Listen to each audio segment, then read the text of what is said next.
I raised him alone since he was 4 years old. No father. No family money. Just me, 2 jobs, and a boy who called me Mom, the very first night I tucked him into bed. 26 years later, I stood outside his wedding in the rain. Because I didn't fit the image. Did you honestly think you were invited? He sneered, champagne already in his hand. You don't fit the image. I didn't cry. I didn't argue. I didn't even raise my voice. I simply pulled out my phone, called my attorney, and said 4 words. Execute Protocol 0. By the time Griffin poured his first glass of champagne that night, the life he thought was untouchable had already begun to change. He just didn't know it yet. My name is Marlo Hayes. I'm 53 years old, and for most of my life I was invisible on purpose. I adopted Griffin when he was 4. He'd been through 2 failed placements before me, and when the caseworker handed him over, he wouldn't look anyone in the eye. He flinched when doors closed too loud. He hid food in his pockets like he expected it to disappear. It took me 8 months before he let me hold his hand crossing the street. I never married. There wasn't time, and honestly there wasn't interest. I worked as a court reporter during the day and took freelance transcription jobs at night, typing out depositions and hearings until 2 in the morning while Griffin slept down the hall. I learned to fix a leaking faucet from a library book. I learned to do algebra homework I'd never finished myself so I could help him with his. I learned to smile through parent-teacher conferences where I was the only single adoptive mother in the room, and I learned to ignore the looks. Griffin was smart. Sharper than me, honestly. By 16 he was already talking about business, about building something of his own, about not staying small, the way we'd always had to live. I was proud of that fire in him.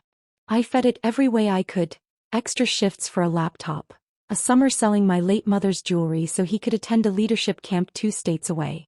By 24 he'd co-founded a logistics startup with a college friend.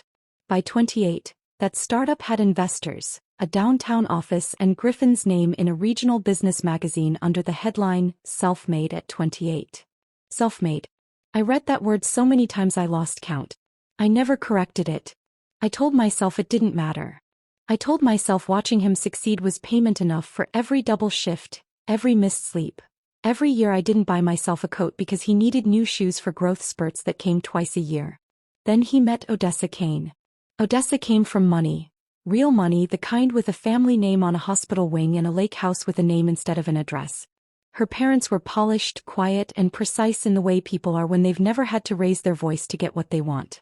The first time I met her, at a dinner Griffin arranged, she looked at my hands, still rough from years of manual work before I could afford anything better, and asked very sweetly, "Oh, did you used to garden professionally?"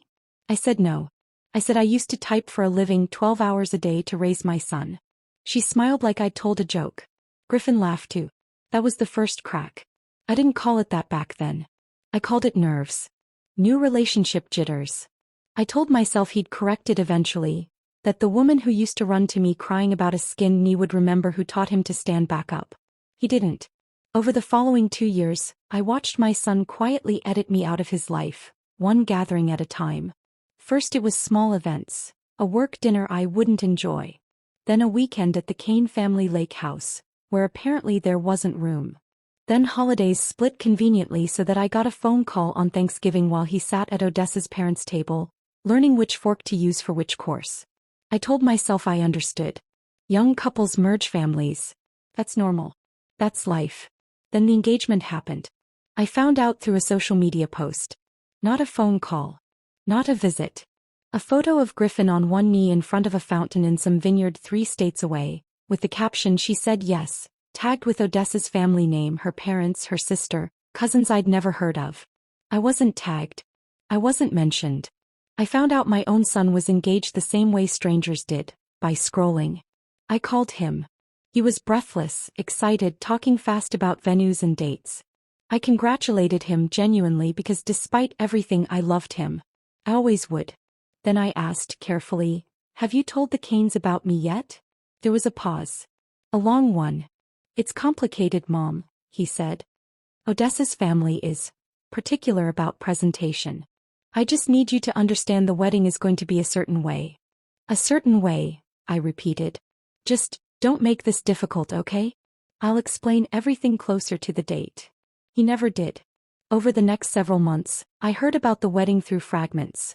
A venue booked at a countryside estate, a guest list that apparently ran past 300 names, a wedding planner named Isla Thorne who Odessa's mother had personally hired to make sure everything matched the family's standard. I wasn't asked to help plan a single thing. Not the flowers. Not the menu.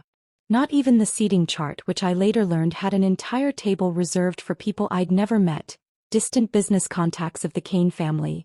While my invitation status remained a mystery I was too afraid to directly ask about. 2 weeks before the wedding I finally worked up the nerve to call him. Griffin, sweetheart, I need to know where I'm sitting. I need to know what time to arrive. Another long pause. Mom, I think it's better if you just stay home for this one. I felt my chest go hollow. I'm your mother, I said quietly. I raised you. I know, he said, and for 1 second I thought I heard something crack in his voice too. Then it hardened. But this is Odessa's day. Our day. And her family has a certain image they want to project. You understand. I didn't understand. I still don't. But I said okay because that's what I'd always done. I made myself smaller so his life could be bigger. What I didn't tell him was that I drove out anyway. Not to interrupt. Not to cause a scene. I just needed to see him get married. I needed to see the boy I raised from 4 years old walk down an aisle, even from a distance, even through a window, even if no one in that building considered me family anymore.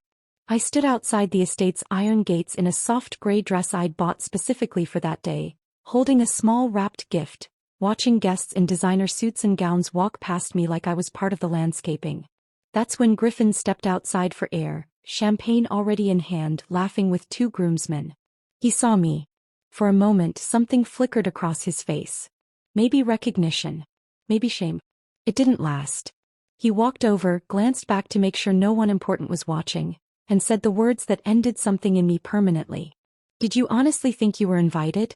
You don't fit the image.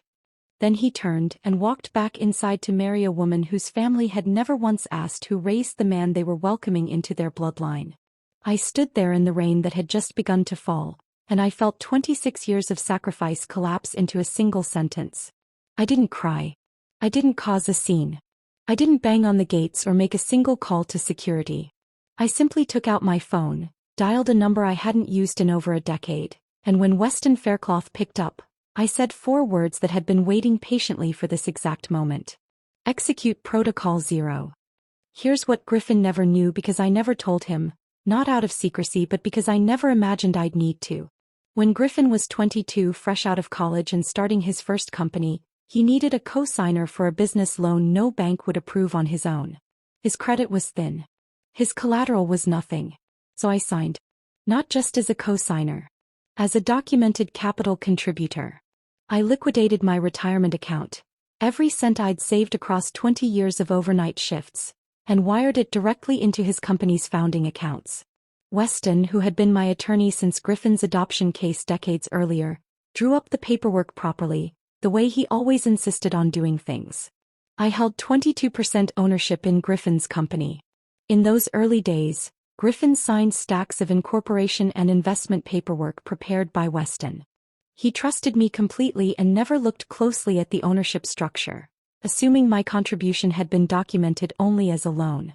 Quietly, wiggly, documented in filings Griffin assumed I'd forgotten about, or assumed he'd never need to revisit. He'd told investors over the years that the company was self-funded and family-backed informally.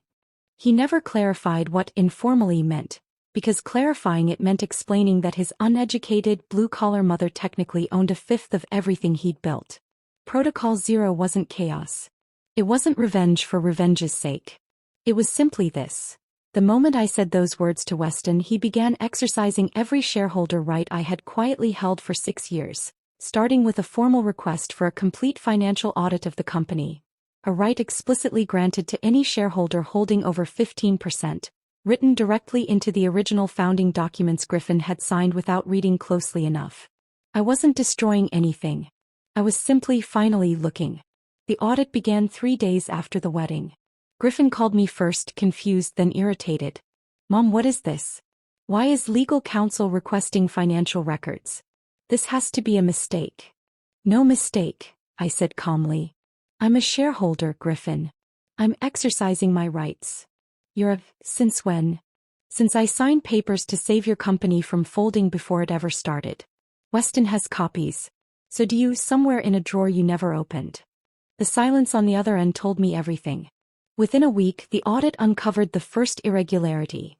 A pattern of transfers routed through a shell vendor account that Griffin's co-founder, a man named Preston Wexler, had quietly been running for over 2 years. Money meant for supplier payments had been rerouted. Small amounts at first, then larger ones, dressed up as consulting fees and logistics adjustments. Griffin hadn't known. That much became clear quickly. He was furious, blindsided, betrayed by the very partner he'd built the company alongside. But as the majority shareholder of record, ignorance didn't erase responsibility. His signature was on quarterly filings that should have caught the discrepancies. His name was attached to financial statements sent to investors that hadn't been properly reviewed in over a year. Preston had exploited exactly what I'd always worried about. Griffin's instinct to trust people who looked and sounded like they belonged, while dismissing the people who'd actually proven their loyalty. The financial irregularities were bad enough. But the audit, once opened, doesn't close conveniently. Weston's team followed procedure to the letter. And procedure uncovered something else entirely. 6 months before the wedding, Griffin had taken out a significant loan against company equity to help fund the wedding itself. The venue, the 300-guest list, a ring that made Odessa's mother visibly emotional at the engagement dinner I hadn't been invited to. He hadn't disclosed this loan to his co-founder. He hadn't disclosed it to investors. And critically, he hadn't disclosed it to Odessa's family, who had spent months quietly investigating Griffin's finances before approving the marriage, believing him to be exactly what the magazine article once called him. Self-made. When Odessa's father, a man who valued precision and image above almost everything, learned through the audit disclosures that Griffin had leveraged company equity without proper authorization to fund a wedding designed specifically to impress the Kane family's social circle, something shifted permanently in how the Kanes viewed their new son-in-law. After weeks of board meetings and legal review, Weston, working strictly within the bounds of shareholder rights and standard corporate procedure, formally requested a leadership review, standard practice when financial irregularities of this scale are discovered under a CEO's signature, regardless of intent. The board, which included 2 early investors who had grown increasingly uneasy watching the audit unfold in real time, voted to place Griffin on temporary administrative leave pending a full compliance review. Not fired. Not accused of intentional wrongdoing. But sidelined publicly from the company that had once made him self-made at 28. Preston resigned before the board could vote on his position. He left the state within the month. The shell vendor accounts were frozen, funds partially recovered through legal channels, and the company's investors, grateful for the transparency however painfully it arrived, retained confidence in the business itself, if not in the man who'd let it slip through his fingers unsupervised. Odessa's family, image-conscious to their core, did not publicly abandon Griffin. That wasn't their style. Instead, invitations to family gatherings quietly stopped. The lake house weekend that never had room for me suddenly never had room for Griffin either. Odessa herself, I later heard through mutual acquaintances, began spending significant time at her parents' home sorting things out, a phrase that in that family meant considerably more than it said. Griffin came to my apartment on a Tuesday evening, 6 weeks after the wedding. He looked thinner. Older somehow, though barely 2 months had passed. "You did this," he said, standing in my doorway, not quite able to look at me directly. "You could have just asked me for money if you were angry. You destroyed everything I built." "I didn't destroy anything, Griffin," I said. "I asked for an audit. That's all I did. Everything the audit found was already there. Preston's accounts were already there. Your undisclosed loan was already there. I didn't create a single one of those problems. I just finally looked. You've been sitting on 22% of my company for 6 years and you never said anything? You never asked," I said. "You told the world you built it yourself. I let you have that story, Griffin, because I loved watching you believe it. I only stopped protecting you from the truth the moment you stood in front of me and said I didn't fit your image." He didn't have an answer for that. He stood in my doorway for a long moment, and for the first time since he was small, I saw the 4-year-old boy who used to hide food in his pockets, half expecting everything good in his life to disappear. "I'm still your mother," I said quietly. That part was never conditional. But I'm done being invisible so other people feel comfortable. He left without another word. The company survived, restructured under new leadership with proper financial oversight. The kind that should have existed from the beginning. Griffin returned eventually, not as CEO, but in an operational role several tiers below where he'd started, rebuilding trust one quarter at a time. The marriage did not survive intact. I heard, through channels far removed from Griffin's direct contact, that Odessa filed for separation within the year, citing irreconcilable differences that everyone close to the situation understood had far more to do with financial exposure and image damage than any genuine heartbreak. As for me, I didn't take a single dollar beyond what I was legally owed as a shareholder when I eventually sold my stake 2 years later, to a new investor group that Weston helped vet carefully. I used part of it to finally buy myself that coat I never bought when Griffin was growing up. The rest I put towards something I'd wanted to do my entire life but never had the resources for. I funded a small scholarship for young people aging out of the foster care system, kids like Griffin once was, kids who needed someone willing to believe in them before they'd done anything to earn it. I named it quietly without fanfare after no one in particular. Griffin reached out again almost a year later. Not to apologize outright, he's still learning how I think, but to ask if he could come by. I said yes. He sat in my kitchen, the same kitchen where I once helped him with algebra homework I barely understood myself, and for the first time in years he actually listened. I don't know if we'll ever fully repair what broke that day outside the estate gates. But I know this: I stopped disappearing. I stopped making myself small so someone else's image could stay intact. And whatever happens next between us, it will happen with both of us standing at full height, finally seeing each other clearly. Some people spend their whole lives shrinking themselves down so the people they love can shine brighter. But love was never supposed to require your invisibility. If someone in your life has ever made you feel like you didn't fit the image of the life you helped build for them, I want to know, did you stay quiet or did you finally speak up? Tell me in the comments below. If this story moved you, make sure to subscribe to Sophie Revenge, because we post a brand new story of justice, betrayal, and powerful life lessons every single day. I'll see you in the next one.